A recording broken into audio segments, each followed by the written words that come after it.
అదే RTV app వార్తల్ని క్షణాల్లో చదివే అవకాశం ఉంటుంది. ఒక న్యూస్ పేపర్, ఒక టెలివిజన్ ఛానల్ మీ చేతుల్లో ఎప్పుడూ ఉంటాయి. 40 ఏళ్ల చరిత్ర కలిగిన పార్టీ సొంత భవనాలు లేకపోవడంతో కార్యకర్తలు కావచ్చు, అదేవిధంగా పార్టీ శ్రేణులు కూడా తీవ్రమైనటువంటి ఇబ్బందులు పడుతున్నటువంటి కథనాలను టీవీ కూడా కథనాలను ప్రచురించడం జరిగింది. అయితే ఈ నేపథ్యంలో రాష్ట్ర ప్రభుత్వం స్పందించి 2 ఎకరాల కడప నగరంలో ఉన్నటువంటి 2 ఎకరాల స్థలాన్ని కేటాయించింది. అయితే శరవేగంగా పనులు సాగుతున్నాయి. ఈ నేపథ్యంలో మనతో పాటు టీడీపీ జిల్లా అధ్యక్షులు శ్రీనివాసులు రెడ్డి గారు ఉన్నారు. ఆయన అడిగి తెలుసుకుంటున్నాం. నమస్తే. అసలు పార్టీ కార్యాలయానికి 2 ఎకరాల స్థలం కేటాయించింది రాష్ట్ర ప్రభుత్వం. ఎన్ని రోజుల్లో పూర్తవుతుంది? ఎలా ఉండబోతుంది పార్టీ కార్యాలయం? జిల్లా పార్టీ కార్యాలయం 2 ఎకరాల స్థలము కడప జిల్లా రాయలసీమ నడిబొడ్డులో ఉంది. ఒక రాయలసీమకు ఏదైనా మీటింగ్ భవిష్యత్తులో జరిగితే కూడా పనికొచ్చే విధంగా ఒక అద్భుతంగా ఈ పార్టీ కార్యాలయం తయారు చేస్తూ ఉన్నాం. ఇది కడపకే కాదు, ఎప్పుడైనా ముఖ్యమంత్రి గారు కావచ్చు, నారా లోకేష్ గారు కావచ్చు, రాష్ట్ర పార్టీ అధ్యక్షులు కావచ్చు, ఎప్పుడైనా పెద్ద మీటింగ్ పెట్టాలనుకుంటే కడపని సెంటర్గా చేసుకొని ఒక జోనల్ మీటింగ్స్ కూడా పెట్టుకునే దానికి అనువుగా ఇదంతా కూడా తయారు చేస్తున్నాం. 40 సంవత్సరాల నుంచి ఒక పక్క తెలుగుదేశం పార్టీ సొంత కార్యాలయం లేదు. వాస్తవంగా ఇది 2019లో నేను అధ్యక్షుడిగా ఉన్నప్పుడే 19 ఫిబ్రవరిలో ఇదే స్థలాన్ని కేటాయించుకున్నాం. డబ్బు కూడా కట్టాం. కట్టిన తర్వాత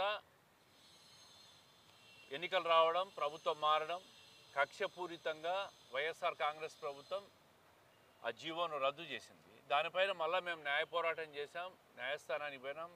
న్యాయస్థానంలో కూడా మాకు స్టేటస్ కో ఇచ్చింది. అంటే మా హ్యాండ్ ఓవర్లో ఉంటే మా దగ్గరే ఉంచేది. తర్వాత వాళ్ళు అధికార బలంతో మమ్మల్ని సైట్ హ్యాండ్ ఓవర్ చేసుకోనికుండా అధికారులకు చెప్పి ఆపారు.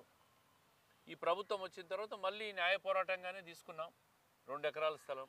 నిన్న మాట్లాడుతూ ఉంటారు జిల్లా వైఎస్ఆర్ కాంగ్రెస్ అధ్యక్షుడు ఈ స్థలం తీసుకునే దాని మీద. నేను వాళ్ళని ఒకటే అడుగుతూ ఉండా, 43 సంవత్సరాల తెలుగుదేశం పార్టీకి చరిత్ర ఉంది. వైఎస్ఆర్ కాంగ్రెస్ పార్టీకి 5-10 సంవత్సరాలు కూడా చరిత్ర లేదు. వాళ్ళేమో రాష్ట్ర వ్యాప్తంగా 25 జిల్లాల్లో పెద్ద పెద్ద కట్టడాలు కట్టేసి ఆఫీసులు నిర్మాణం చేశారు. మరి మేము చేయకూడదా? మేము తీసుకోకూడదా? రెండవది, ఇంత కాస్ట్లీ భూమి అని మాట్లాడుతున్నారు. ఇదేమన్నా తెలుగుదేశం పార్టీకి రిజిస్ట్రేషన్ రాయించినారా? లీజే కదా ఇది, 33 సంవత్సరాలు లీజే కదా. లీజు దానికి అద్దె కడతా ఉంటాం.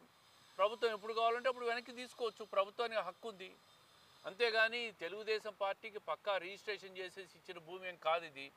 రాష్ట్ర ప్రభుత్వం అన్ని రాజకీయ పార్టీలకు వాళ్ళ సంఖ్యాబలాన్ని బట్టి, వాళ్ళ ఓట్ షేర్ను బట్టి 2 ఎకరాలు, ఎకరా, 50 సెంట్లు, 10 సెంట్ల స్థలాన్ని కూడా కేటాయించేదానికి వివిధ రాజకీయ పార్టీలకు రాష్ట్ర ప్రభుత్వం తీసుకున్న జీవో. అది కేవలం తెలుగుదేశం పార్టీకి కాదు, అన్ని రాజకీయ పార్టీలకు. వాళ్ళు 25 జిల్లాలు కట్టుకున్నారు, మేము కట్టుకోకూడదా? మెయిన్ రోడ్లో ఉంటే ఏమి? ఈ స్థలం ఎప్పటి నుంచో ఖాళీగా ఉంది. ప్రభుత్వం కూడా R&B డిపార్ట్మెంట్ సంబంధించిన స్థలం, వాళ్ళు కూడా ఎప్పటి నుంచో వాడుకోవడం లేదు, ఖాళీగా ఉంది. ఇది అడిగాము, లీజ్ బేసిస్లో ఇచ్చారు. ఇది కూడా తప్పు పడితే ఎట్లా? వాళ్ళు మేము కట్టుకుంటాం, ఖచ్చితంగా మంచి నిర్మాణం చేస్తాం. తెలుగుదేశం పార్టీకి కడప జిల్లాలో బ్రహ్మాండంగా కార్యకర్తల బలం ఉంది. ఈరోజు జిల్లా విడిపోయిన తర్వాత పార్లమెంట్లో 7 స్థానాలు 5 స్థానాలు గెలిచాం. ఇప్పటికే మెంబర్షిప్లో 4.5 లక్షల మెంబర్షిప్ వచ్చింది తెలుగుదేశం పార్టీకి ఈ పార్లమెంట్లో. మరి ఇంతమంది కార్యకర్తలు జిల్లాకు ఎన్నో పనుల మీద వస్తుంటారు, రకరకాల సమస్యల మీద వస్తుంటారు.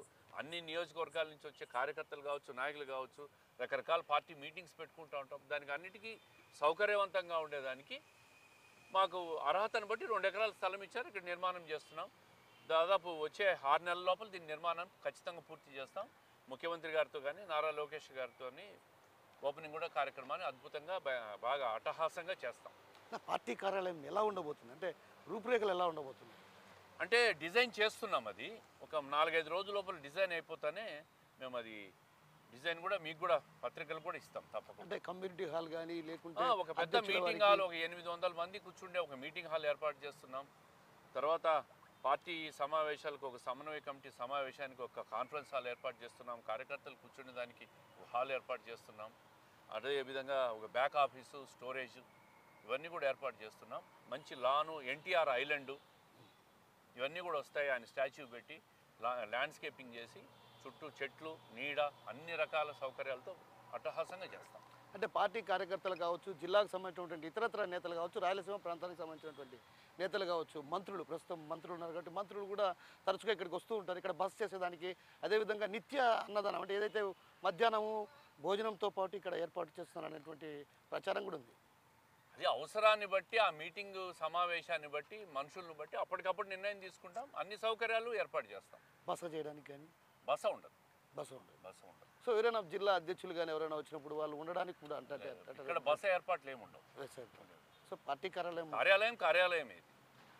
సో మొత్తం మీద ఏదైతే 40 ఏళ్ల చరిత్ర ఉన్న ఆ పార్టీకి సొంత కార్యాలయం లేకపోవడంతో కూడా ఒక రకంగా కార్యకర్తల మనోవేదనకు గురైనటువంటి నేపథ్యం. ఆ నేపథ్యంలోనే గతంలో ఏదైతే 2014లో పార్టీ కార్యాలయానికి స్థలాన్ని కేటాయిస్తూ కూడా రాష్ట్ర ప్రభుత్వం ఉత్తర్వులు జారీ చేసింది. అయితే అద్దె ప్రాతిపదికన ఈ జీవోను విడుదల చేసింది. అయితే అప్పటి వైసీపీ ప్రభుత్వం 2024లో రద్దు చేసింది. అయితే రద్దు చేసిన తర్వాత ఆ స్థలంని కూడా తమ కేటాయించేందుకు కూడా నిరాకరించిన పరిస్థితి. ఆ నేపథ్యంలో మరోమారు టీడీపీ అధికారంలోకి వచ్చింది. టీడీపీ అధికారంలోకి వచ్చాక స్థలం కేటాయిస్తూ కూడా అటు రాష్ట్ర ప్రభుత్వం జీవోని విడుదల చేసింది. అయితే త్వరితగతిన శరవేగంగా పనులు పూర్తి చేసి 8 నెలల కాలంలో ఈ పార్టీ కార్యాలయాన్ని కూడా పూర్తి చేస్తా ఉన్నటువంటి విషయాన్ని చెప్తున్నారు. అయితే ఈ పార్టీ కార్యాలయాన్ని నిర్మాణం అంతా కూడా టీడీపీ అధ్యక్షులు శ్రీనివాసులు రెడ్డి చేస్తున్నారు. ప్రస్తుతం ఈ పార్టీ కార్యాలయాన్ని పూర్తి స్థాయిలో నిర్మించి ఆ తర్వాత ఏదైతే సీఎం చంద్రబాబుతో కానీ లేదంటే నారా లోకేష్తో కానీ ప్రారంభించే దిశగా కూడా అటు చర్యలు తీసుకుంటున్నారు. ఇప్పటికే ఆయన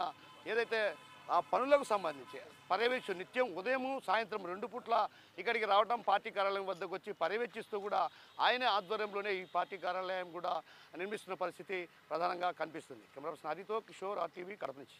మరిన్ని వీడియోస్ కోసం ఛానల్ ని సబ్స్క్రైబ్ చేయండి. లేటెస్ట్ అప్డేట్స్ కోసం వాట్సాప్ ఛానల్ ని ఫాలో చేయండి. అండ్ లింక్ డిస్క్రిప్షన్ లో ఉంది.